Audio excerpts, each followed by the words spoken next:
We hear a lot of perspectives on the Mankind podcast. Inclusion of a guest is not an endorsement of their views, and the opinions expressed here do not always represent the mission or values of the Mankind Project USA.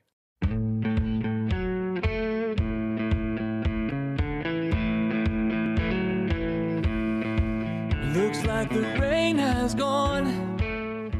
G'day and welcome to the Mankind Podcast, the show where we break the molds of modern manhood to prove there's more than one way to be a man.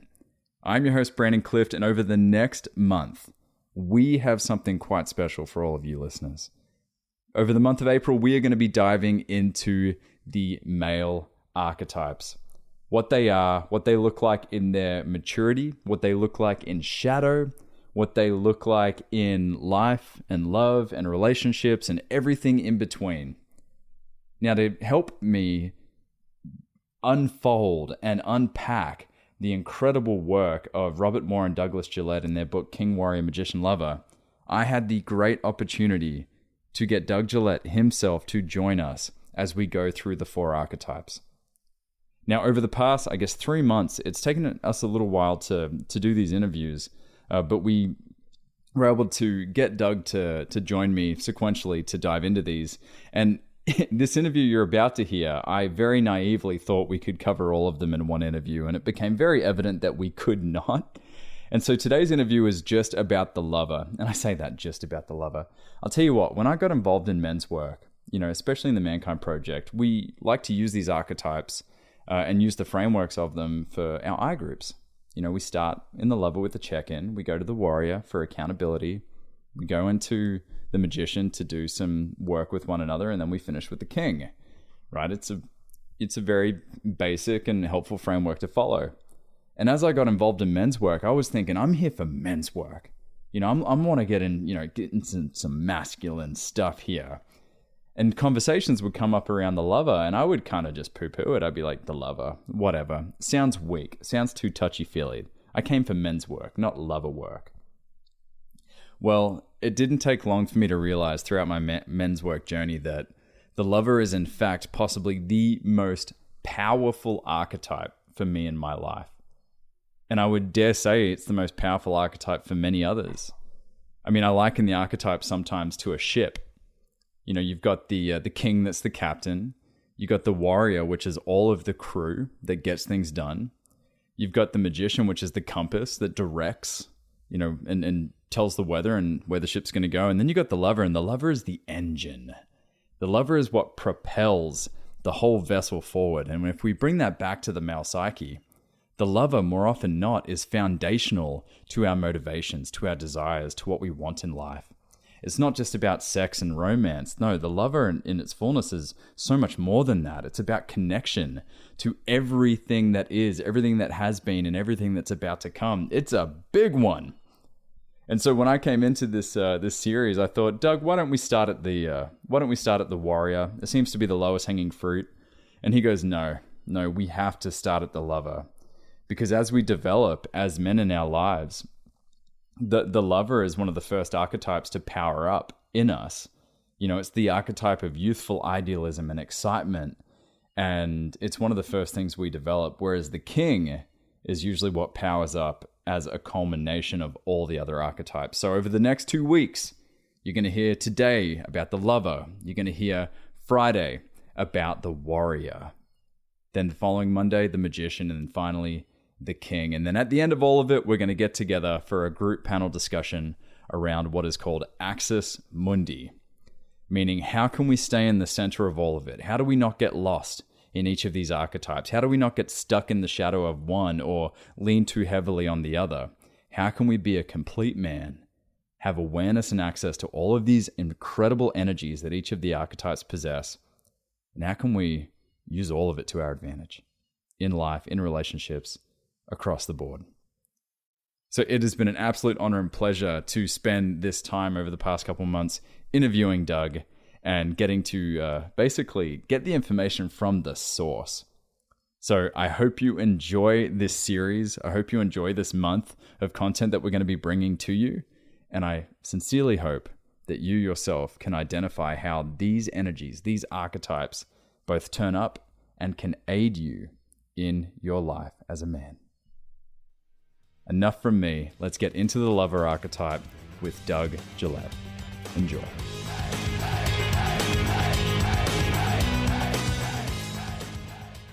Doug, mate, let's get into it. King, warrior, magician, lover. The book that changed my world. It became my Bible for many years. It became the lens in which I looked at my place and my psyche and my actions, my thoughts, my behaviors, and my relationships. And so all that to say, I've become quite the geek in in this great work that you and Robert had a big hand in. And when I did my research on the book, further research, I found all these YouTube videos and blogs and articles that all came back, and they used the book as the jumping point. A book that was released it was published 30 years ago. Yeah. And having read it again in preparation for this interview, just realizing how much more pertinent the words are in that book today. And I feel they might have been 2 years before I was born. Yeah. So, mate, I'm grateful for this opportunity to look into them. But first things first, let's talk about what is an archetype. Okay. All right. In depth psychology, an archetype is a structure. It's a dynamic structure, but it's a structure in the unconscious, beneath our level of consciousness. If you think about the psyche as the conscious ego, the person we usually think of ourselves as being is above the water line. Let's say you're picturing an iceberg or a deep continent or whatever. Just beneath the water line, here's the conscious person, the person you think you are most of the time. Just beneath that water line are what are called the complexes, like the Oedipal complex, the father complex, this complex, the hero complex. Yeah, there are all kinds of these things which are partly impersonal and partly personal to your life. The personal life has colored them, and yet they provide structures that we live by. Okay, so beneath that level of the personal unconscious, according to depth psychology, you have the collective unconscious begin. And the collective unconscious shades down, deeper and deeper and deeper until it disappears into, I think, infinity, eternity. Okay, but toward the, just under, let's say, or somewhere shortly under the personal unconscious, with its complexes and other things, are the archetypes. The archetypes are archetypes, means great or ancient types. They are fundamental patternings for thinking, feeling, and acting that are built into every single human psyche. They are hardwired. Yeah. They're not culturally invented. They're not created by your life experiences. Yeah. They are universal to all human beings in all epochs. Much like Joseph Campbell discovered, with the Inuits of Alaska and the indigenous Australians, that their stories followed the same, had the same characters and followed the same story structure. So this isn't unique to a particular culture. This spans across all cultures. All of us. It reminds us, the collective unconscious in depth psychological thinking reminds us that ultimately we are all each other. Okay, so these archetypes, which we're going to talk about, the four foundational archetypes that Robert and I believe are foundational for male psychology, but there are lots of archetypes. There's lots of structuring. They overlap, they interact, but they keep their individual identities too. Beneath the archetypes using that image of the iceberg or whatever. Beneath the archetypes, depth psychologists believe you enter the realm of the instincts. Instinct for life, instinct for death, instinct for sex, instinct. There's a whole range of instincts. The instincts inform some of the foundational structure of the archetypes. The archetypes, in turn, inform at the higher level the complexes. All of that informs the person we normally think of ourselves as being. Now, the archetypes are not personal, they are impersonal, but they're perhaps somewhat more personal-ish than the instincts. Sure. And they shade up as you come up to the waterline, they shade up from the impersonal to the more and more person-like. Yeah. And then as they, yield to the higher level of complexes, then eventually the conscious ego, they begin to seem, to the ego anyway, like persons. Which is why we can kind of talk about them as if they were persons, a king, a warrior, a magician, lover. When I'm in my king, I'm this. When I'm in my magician, I'm this. Right. And it's a good way to unpack and look at these elements of the psyche, but we have to be conscious not to go, well, I'm predominantly king, or I'm predominantly warrior. It's like, no, all of the above. You just might have access to specific traits of one more than the other. Right. Now, it is true, though, that having said that, and we'll talk about possession by the archetypes and complexes too, a bit further down the road, but you do not want to become an archetype. You will lose your personhood to the extent that you become an archetype or become possessed by an archetype. So it is nonetheless true that many men choose their professions consciously, semi-consciously, mostly unconsciously, probably, choose professions which express one archetype more than another. You see what I mean? Yeah, like the military, for example. Or doctors, lawyers, political people, teachers, and we can relate those to the archetypes as we go along here. But that's the depth psychological understanding of archetypes. Yeah, great Can't explanation. get rid of them. Yeah, they don't change. They're present.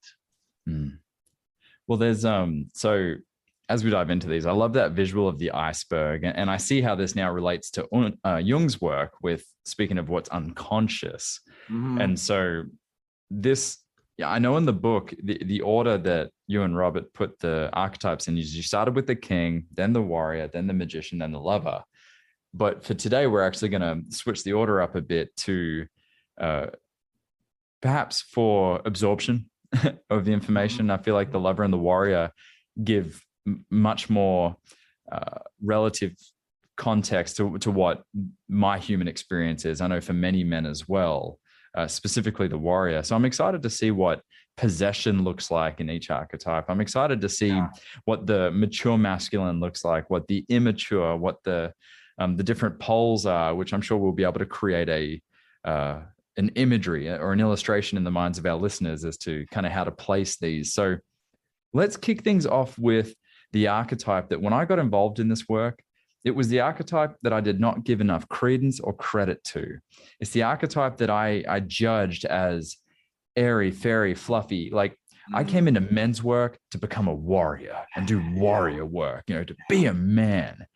And I looked at the lover and I was like, oh, that's cute. I'm not going anywhere near there. Only to find through my work that the lover for me is almost the engine for everything that I do. It is the source of energy. And so let's look at the lover. Okay. To kick this thing off. Doug, explain, and let's do this as if the listeners are hearing this for the first time, because I know many men listening have been involved in men's work or depth psychology or Jungian work for a while. But for those that haven't been exposed to these archetypes, let's do our best to keep it pretty surface level for the time being, and we might go deeper later. I'll do my best. No, that's an ask for sure. Yeah, I'll do my best. Okay, let me. The lover is the archetype of play, sensitivity to beauty, aesthetics. It is the archetype of joy in that sense, the playing, the displaying. It is the archetype of the passion, as you were just saying, which is related to sensuality. Although passion can be diverted elsewhere, the lover is the source of all passion.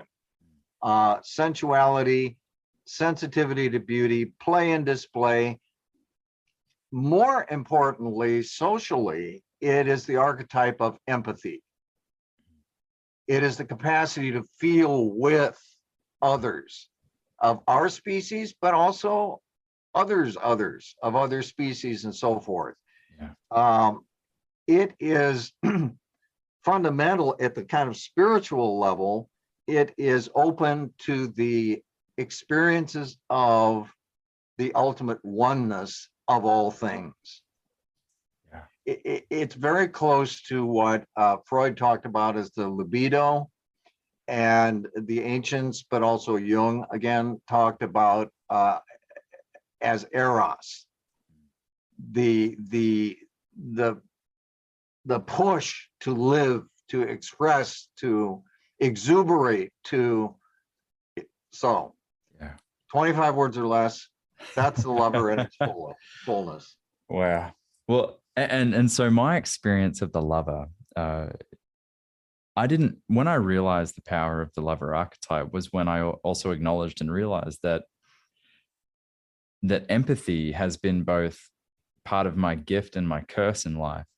Because from a young age, I felt like, and to this day, I feel like if I'm in a room of people, I can feel everything that's going on in the room. If I'm in a Zoom call, I can associate someone's facial expression to the word that was just said by someone else almost immediately. And as a young kid, without a framework to process that, it was very challenging to be that emotional, to take on the emotions of others and to feel other people's pain.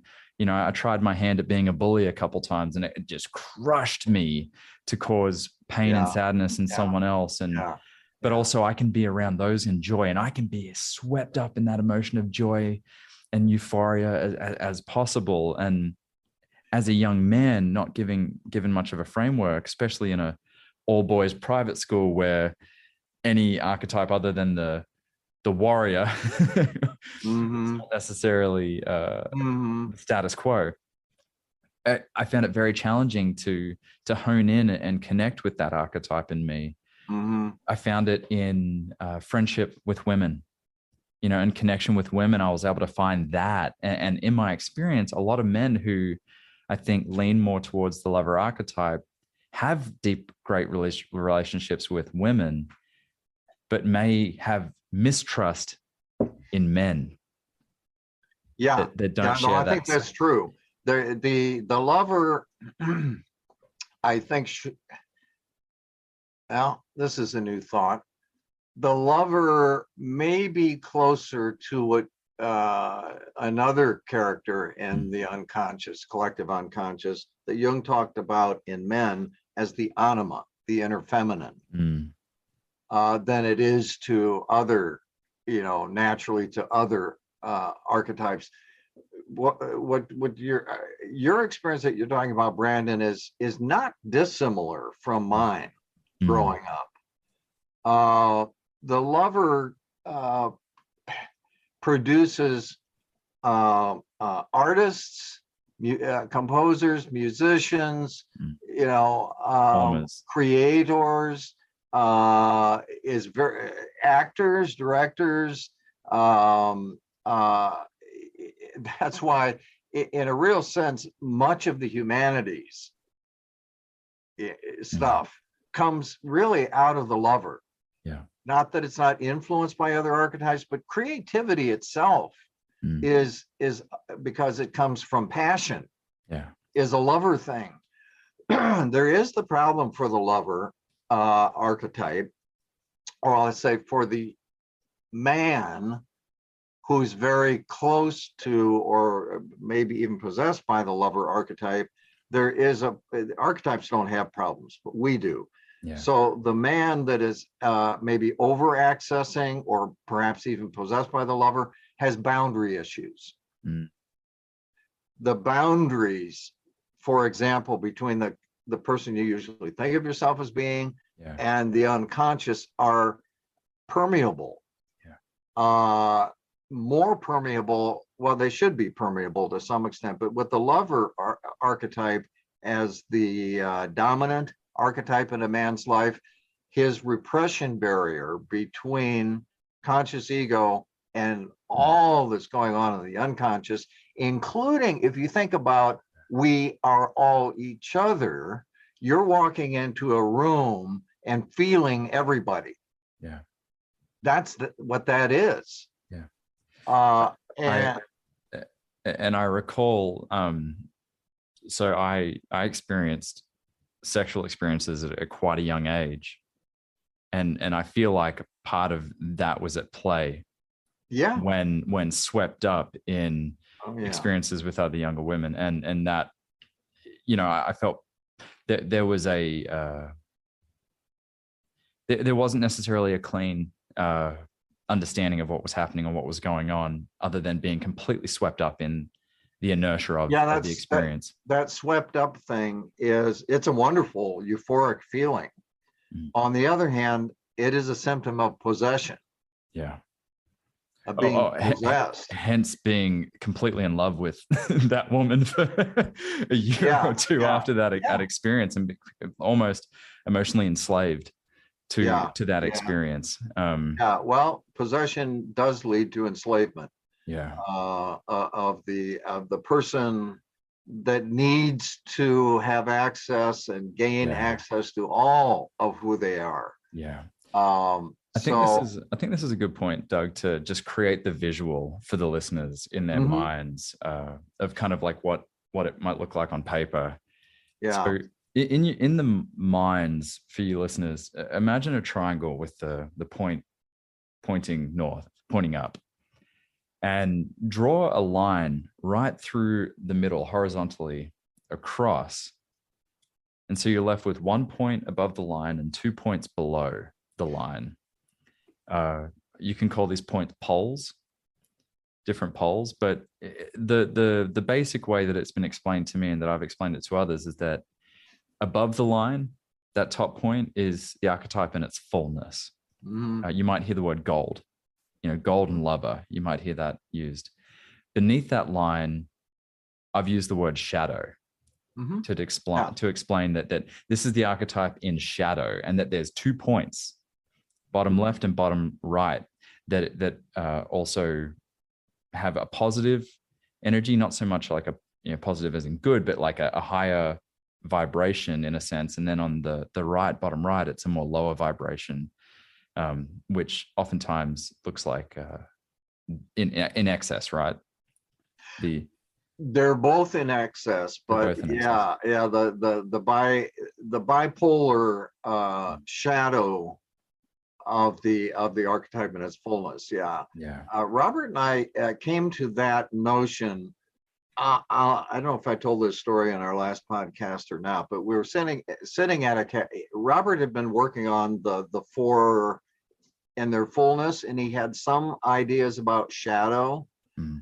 And I had been thinking about the shadow stuff, and I said, you know what, Robert, I think the shadows of these archetypes are bipolar, in the sense that I think there is an aggressive expression and a withdrawn or passive or expression. Yeah, yeah, thank you. That I remember. There's the active and the passive in a way. Yeah.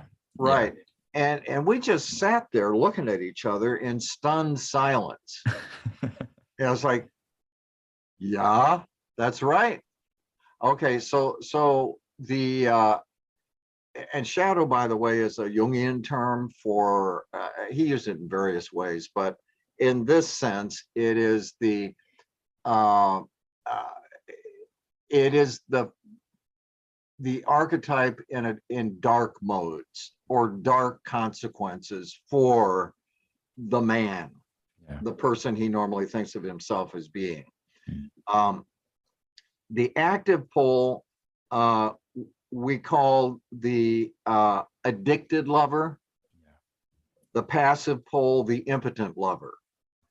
When you're talking about some of your life story, early life story, let's say, sounds very much like addicted lover. Oh yeah. Possessed in that, well, they're both possessing, both poles, but the impotent lover is just can't, the guy who is accessing that pole of the shadow lover just can't feel, can't. I've heard it explained as the addict is about overindulging, everything, just getting access to everything. If it isn't 2 beers at night, it's a 6-pack. If it isn't a 6-pack, it's it moves into more and more, and the wanting for more, where the impotent lover is almost overindulged and hasn't, is no longer experiencing the newness and euphoria of consuming so much. Well, right, and also the passive pole, the impotent lover, is someone who cannot feel passion for life. Yeah, depression looks like that often. Right? Depression, it's very close to and interrelated with depression.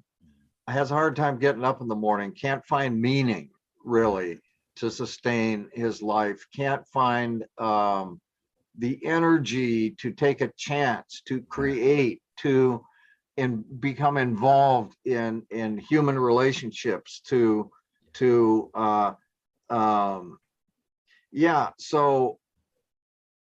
I see this in friends that check out. They almost have like an armor of indifference. Yeah. And they're very apathetic. They just apathetic is a good word. They don't want to get out of the cave, in a sense, to face the realities of what's happening where they're at. They're just kind of cut off. It reminds me of a line from Mutiny on the Bounty, old movie with Marlon Brando.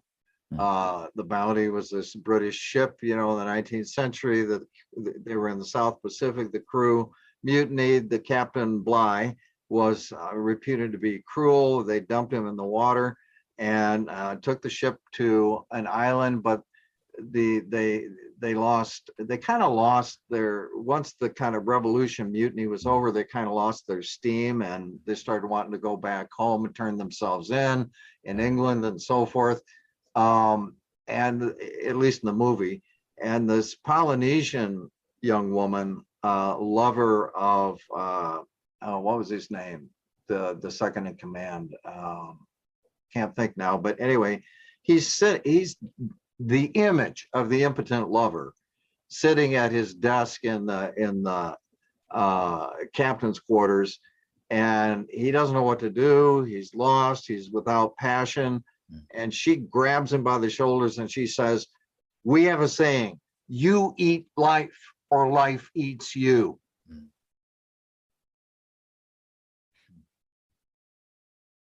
The addicted lover is probably eating a little too much life. The impotent lover is being eaten by life. If you remember, the existential situation we're up against is both pleasure and pain, creation, destruction, encouragement, discouragement, light and dark, wonder, and dread. The lover can't get up off his pillow to face any of the passive lover cannot get up off his pillow to face any of that. So let me make 2 points here, if I could, about this. One, the problem is never with the archetype. The problem is with us. It's how we are accessing the archetype that causes us to uptake it either in fragmentary form, one pole or the other, or sometimes alternating between the two poles, passive and aggressive. But that's us. And I'm not saying we're creating it or simulating it. We are uptaking it in a broken form. Yeah, it's And making that's its pardon? it's making its way to the surface. Yes, it's always there, but it's our wounds and strengths looking at it, accessing it, that cause it to appear to be, in the case of the lover, either addicted or impotent, or both. Yeah, that's us. Yeah. The second point I wanted to make about that is that about the way we experience or access the archetypes, in this case, the lover, is has to do with our wounding. They're relative, it's on a continuum. From some kids are not wounded terribly, other kids are horribly wounded. From parents, early caregivers, siblings, friends, peers, the system, whatever. But I've come to believe that what's huge generalization, but what's basically wrong with men, it's the problems accessing the other archetypes too. The warrior, the magician, the king. The fundamental problem is our wounding in the lover. Because if we hadn't been so wounded in the lover, we wouldn't have the fragmentation in the other archetypes. That's what I've come to believe. Well, the lover is the feeler, right? Yeah, it's the feeler, and when our feelings get hurt, right, we're gonna drop into the poles. We're gonna drop into the shadow. Right, and everything else is going to start to go wrong.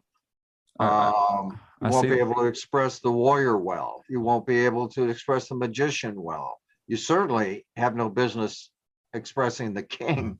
No, I see this in a friend of mine who came out of a pretty ugly divorce, and it was a relationship that he was in for 20 years since he was a teenager. And every new woman he's dating, each month it seems, is the one. They're the one. They're the one. They're the one. And it's just, and then what happened to the last one? Oh no, some excuse or some story or some reason why it didn't work out. Right. And what I've realized, having met some of his partners, was he was also attracting very wounded lovers. And the next thing you know, they're trying to fix each other. And then it all starts off with crazy passionate sex, but then turns into emotional and pain and suffering. And he's just on this loop. And no wonder he's not able to lead his life. In many ways, his king can't come in. Right. And give clear vision and orders. His warrior isn't getting clear orders from the king to go do things. Right. He's just stuck in this loop of, my external problems will be solved if I change the woman. If I change the woman. Yeah. Right? And the problem is they're all the same woman. They're all the same.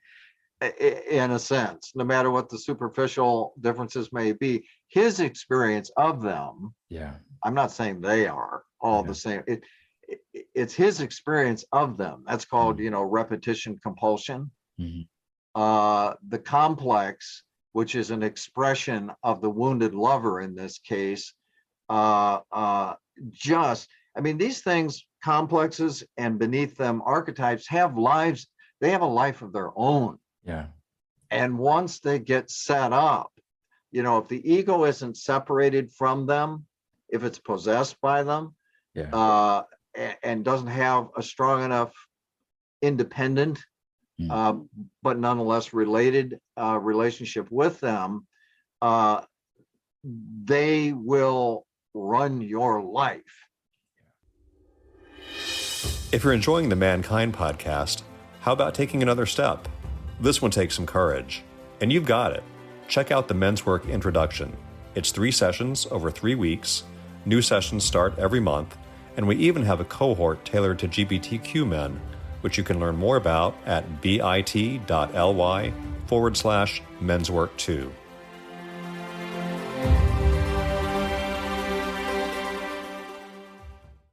Yeah, it's like, okay, so I say wounding in the lover is the basis of all human emotional and even cognitive problems, right?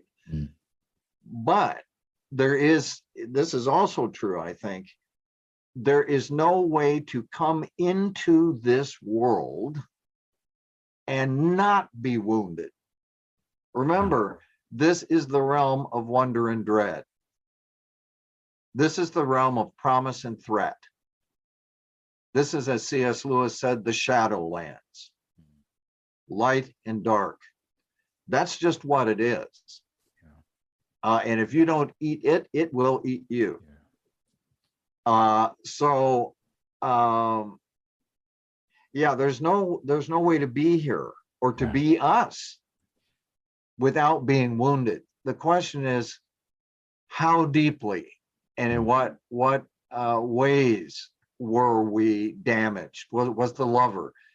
The child, I mean, there are exceptions, of course, but normal babies are born seeking sustenance, nurture, etc. Of course, they're also born seeking love.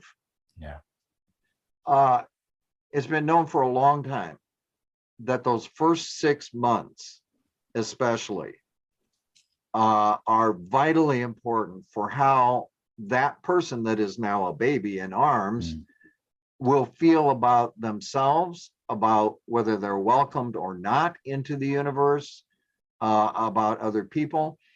When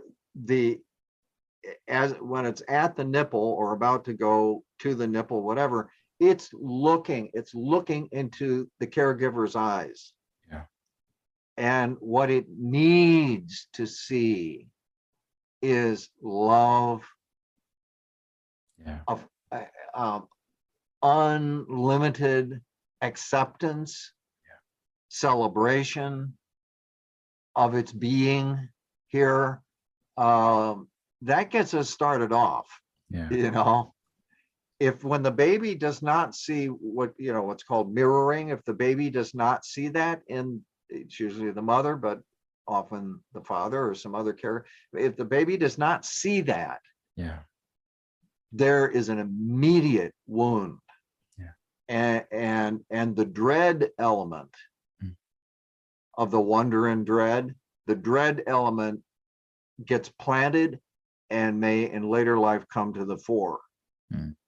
That's why I say it's the wound in the lover that is the primary wound. That makes so much sense. When we see kids that have grown up in the system, especially from infancy, that have a lot of challenge and trouble with finding love that they can let go and trust in. And oftentimes, unfortunately, with most of these systems, is that there's a cycle that continues with each generation. And it's, to me, and we know this for men that are very new to the work but get exposure in, whether it's in like an eye group or on a weekend, that when those emotional feeling wounds get addressed, it's almost like witnessing the birth of a child again, a rebirth of a child. You watch a man who came in whose eyes were just dead, glazed over, indifferent, doesn't even know why I'm here. Wife probably didn't stop the car before pushing him out. Yeah. And then you just see in this man's eyes absorption of all of the wonder in the world that they can have and absorb, and to see men properly trust in the feelings that come out is such a beautiful experience to witness. Yeah.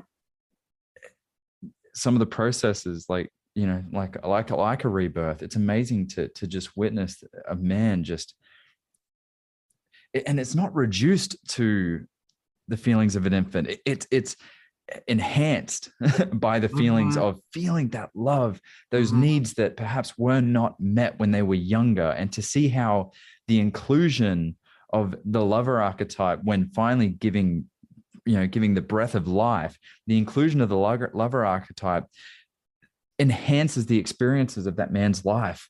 Yeah, it brings everything to life. Yeah. And there's a reason why many groups put the archetype in the direction of the East, because it's the rising sun. It's the gift of renewal and rebirth. It's the, yesterday was a shit show. I was not my best. I was definitely not behaving in my highest power. And I outlashed and had some sideways things come out. The next sunrise, the next day is a chance at renewal and doing it differently. Yeah, the rebirth, and let's not get into technical stuff really. Sure, but sure. That rebirth, or that redawning, that new sun, okay, that's the beginning. And there's a long process forward of reparenting, and there are lots of techniques and so forth for reparenting the inner child. You have to be very wise about it, because inner children, reborn, born again, need guidance. More than guide. I mean, it is guidance, but it's deeper than that. They need calm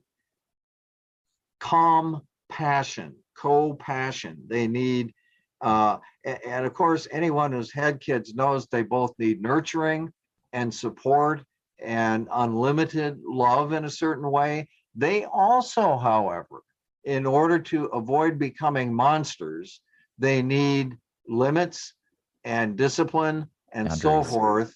And that moves us into the warrior. Yeah, there you go. Beautiful segue. Now, Doug, realistically looking at time,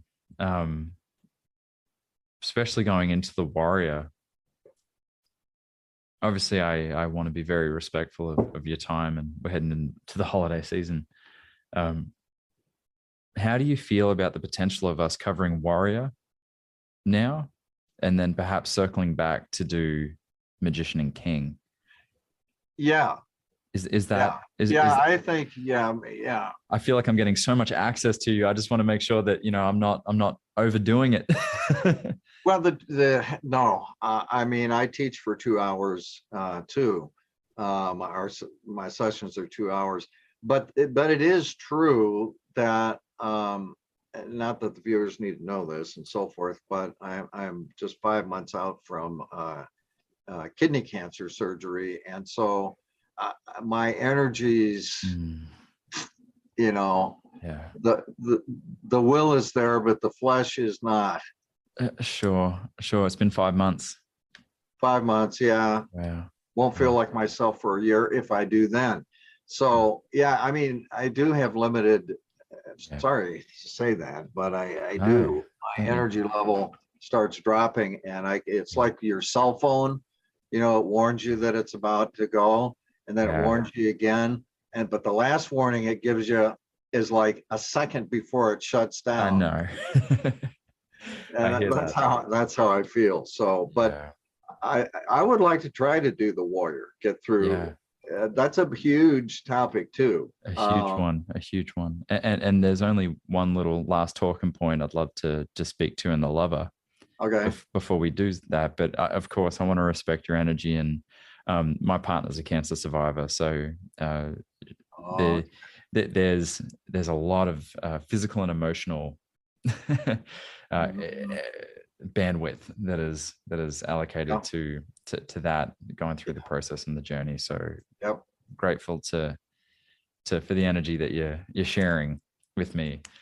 So what we'll do is, the last thing I want to speak to before we kind of time on and get the interview going again is the journey to the fullness, like journey to the gold for the archetypes. That's something I want to give the listener kind of here's what the gateway looks like to get out of the addict or the impotent lover. Like let's move up. And what I've heard that to be is that, one of the best ways is to purge, is to go to the feeling, the emotion, the wound, and address it, do the work with it, and let the emotions out, speak to it.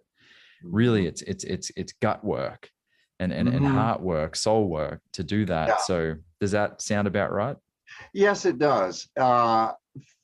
That sounds absolutely right to me for getting the process started. Yeah. My experience with 10 years, whatever it was, of analysis, being analyzed, and then beyond that, 20 years of analyzing others, is that it is it's a long, exciting, but journey of hard inner work to become, to build the appropriate boundaries that are appropriately permeable, to withdraw from the shadow poles. It's an organic process that, because we are the higher thinking and feeling spiritual beings that we are, as well as animals, is complicated. It's messy, right? So it is messy. Why don't we, because we're getting into really good stuff that we can capture in the interview, why don't we jump into it and then cover that? Okay. You know what? I'm thinking, if it's okay with you, let's finish the lover at this point, and then maybe call it a day. Sure. I'm sorry. No, don't you dare apologize, Doug. Let's do that, because I'm asking you to take something that you could spend a whole week getaway teaching of each archetype, and I'm asking you to compress it into 20 to 30 minutes, which is an enormous ask and task as well. So absolutely. How am I doing with that, by the way? Doing better than the last time? Mate, you're smashing it out of the park. Oh. That's good. Okay. You're doing fantastic. I think you do not, none of us, generic you, I don't think that we can access any of the archetypes, the four that we talk about in men's work. I don't think we can access any of them in their fullness or healthfully without accessing them all. Yeah. Axis, right? Being in the center. Yeah. You don't get to feel a healthy, positive relationship with the again, like the shadow, the lover in its fullness is not, it's present. It's present always, but it isn't felt or experienced except by a person. And you don't get to experience it that way, as an engine of passion and joy and sensuality and love and a mystical sense of oneness with the all, if you have not also incorporated the other archetypes in their fullness, done your shadow work with them. Thank you for illuminating that. That's such an important important point that you bring up. For those listening, what we want to do before we move on to the other archetypes, which will be another interview to sit down with Doug, is that we want to give you what the journey back to fullness looks like for the archetypes. And there's doing lover work or warrior king work. However, if there is an absence of work being done on the other archetypes, it's hard for those things the work to stick. Although that may seem like a lot, just know that there's no linear path. It's messy. The path is messy. It's just being in the arena that is self-work. It's just being in a place to heal and put yourself in a position to grow. It's a journey. It's a journey. It's a journey. And we all have to go through these life journeys. Yeah. I mean, that's what, but it's a journey. If you're doing the work, the inner work, it's a lot of work, but it is also exciting. It's adventurous. It's because you're living in the house that you're building, living in houses under construction, and it is exciting and energizing and refreshing, and your life, the circumstances, the people you meet, the events of it change for as you grow. Your friend who's stuck in this repetition compulsion thing with women, if he could do the work of the journey, he would find at some point, I don't know if it would be in 6 years or 6 months or whatever, but he would find the joy that he's looking for, the healing and the happiness he's looking for, and go forward and create, as Don Browning said at the University of Chicago when I was there, the generative man. And the generativity is for others, yes, but it's also for yourself. It really feels good. I love an image that's used often for the lovers, which is a cup that's flowing over. That's the tarot deck. The tarot deck. So it's like I'm not pouring from an empty cup thinking, or I'm not giving the last of my reserves in the hope that you're going to pour into my cup. No, me in my fullness of my lovers, I'm going to fill my cup. I'm going to, please. Yeah, no, I'm sorry. I was just going to say that it's a weird kind of cup too, because it doesn't have a bottom. How so? It draws on unlimited aquifers. So it's like a brook. It comes fountain, a well. It comes from beneath. It's not poured into, but comes from beneath. I like that. That makes so much more sense. Yeah, it looks like a cup. Yeah. Because it's contained in a human container, the cup, human consciousness, etc. But it actually is a cup without a bottom. I love that. Yeah. It's a wellspring. That's a lover insight too. That's that thing about being one with the all. Whatever's down there, is without limit. And speaking to nature, I feel that life-giving energy. I feel that when I am in nature.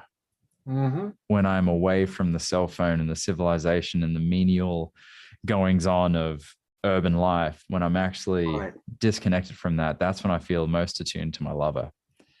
And when we started the conversation talking about initiation and how civilization, we got this way, honestly, trying to protect ourselves from the existential threat of nature. And frankly, who wants to feel dread, but it's part of what's there. Yeah.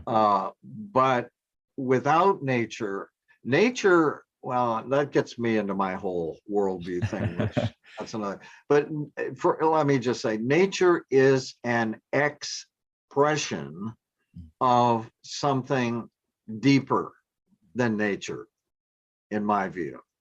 That's what gives it its refreshing aspect. That's what gives it its empowering aspect, is whatever is behind nature. It comes through nature, and it is with unlimited resource, and that's what I experience anyway in nature. Wow. That's why it is refreshing. Beautiful. That's I align with that a lot, and I experienced that many times out in the wilderness. Well, I want to give the listeners a chance to look at what the journey back, like we gave the image of the triangle with the line going horizontally across. You have the shadow beneath the line, you have the gold or fullness above. And the journey back from, say, the addicted or the impotent lover, which has been shared with me from various teachers, is the act of purging. So going to the wound and feeling the emotions that are associated with the wound and doing work around it, whether through kind of Gestalt methods, whether through therapy, whether through the various methods to access that. Yeah. But the only way to move past is to move through those emotions and give them a voice and bring them to the surface, right? Yeah, and to a little bit of a cliche, I guess, but that is reparenting the inner child. That was the damaged lover. Yeah, the damaged love. And that's a conscious process that, don't try this at home kind of thing. Sure. Yeah. Needs to be with a good guide, a good analyst, a good therapist. But there are a whole range of exercises, that go along with this, like Eugene Gendlin's focusing, sitting on the sofa with your child under your arm, speaking with him, and loving him and reassuring him. And there's a lot of techniques, and of course, active imagination dialogue. But I would say, for me, and then there's the stuff about the crystal pyramid, or whatever. You put the child inside this crystal pyramid, and where he is absolutely safe, absolutely safe. And the dark waves of, the dread part of it. And by the way, when I say dread in terms of nature, I'm talking about human nature too. Yeah. It isn't just nature, it's our natures that are dreadful. So there are a variety of exercises, which if you want, we can talk about later. But the point is, 2 points I would make here. One, reparenting in some form or another is vital to the process of moving out of the shadow stuff, helping the child,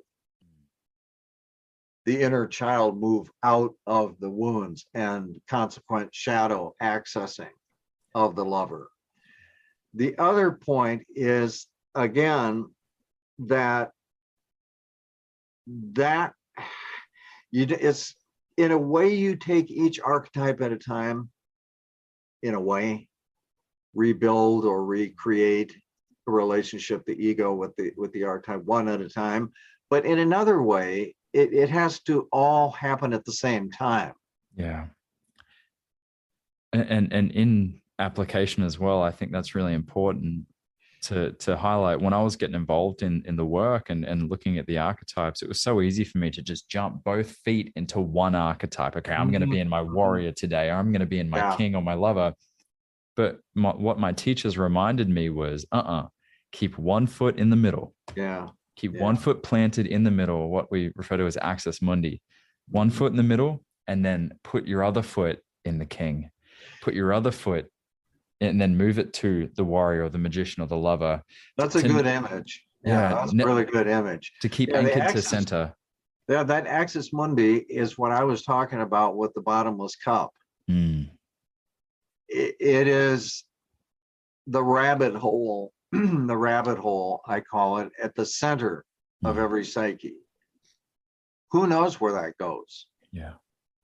But that 1 foot, okay, so 1 foot is in Kansas with Dorothy and Yeah, that's right. the other foot is in, something that we Yeah. Who knows?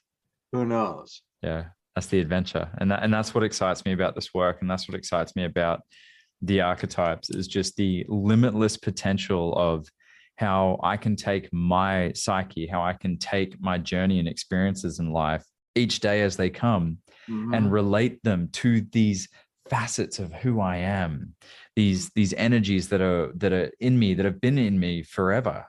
And they've been in my father and my grandfather and my great grandfather. It's these energies that I now get a chance to mold to each new day. And for me, having started off with getting into men's work to do warrior stuff, I now, when I look at the lover, I see it for me as the most powerful. It's the one that gets my head off the pillow in the morning.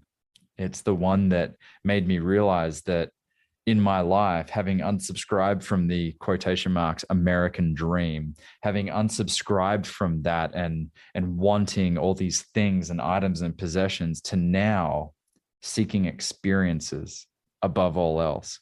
Experiences in my relationship with my partner, experiences in my relationship with my relationships, or out in nature with myself, looking at the man in the mirror. Like, that has become the new currency for me in a way that is endless. It's bottomless. If that I give mirror, that man in the mirror, I'm going to take a note, because I have a story about that, which I'm starting to run out of energy. So I'm not going to do it this time. Sure. But I did want to say, hang on, let me take man in the mirror, because there's a lot more to see. I don't know how much you've seen in the mirror. Pimples mainly growing up. But the man in the mirror has many levels. I will do that the next time, maybe. What a tease. W.H. Auden said, I think it's in his poem Archaeology, he says, this relates to something you were just saying: history is made by the criminal in us. Goodness lasts forever. Goodness comes from the lover archetype through an individual, in this case, individual man. That's forever. History comes and goes, and it is made by the disturbed elements of our psyches. My head's exploding, Doug. This is why I couldn't sleep last night. I was so excited for this time to spend with you. And again, another ambitious goal of covering all four. And what we've been able to do is really give a lot of good time to the lover, and an archetype that for me has been probably the most transformational. And the one that I feel like I've done most of my work in, which excites me because it tells me there's a lot more work to do. And especially as we look at the warrior the next time we get together, which oftentimes is the lowest hanging fruit of the archetypes for men because of the conditions in which we're raised. So, Doug, thank you so much for the time and sharing your energy and your experience and wisdom. Again, this is becoming a real highlight of this experience with this podcast for me. And so I've just got so much gratitude for you to take the time to spend it with me and the listeners to share this with us. Thank you, Brandon. Really, I'm enjoying this every bit as much as you are. And our conversations are, I love them. They're great. Yeah. They're rich. They're fantastic. And I'm really appreciating the person that you are and what you're doing. Yeah.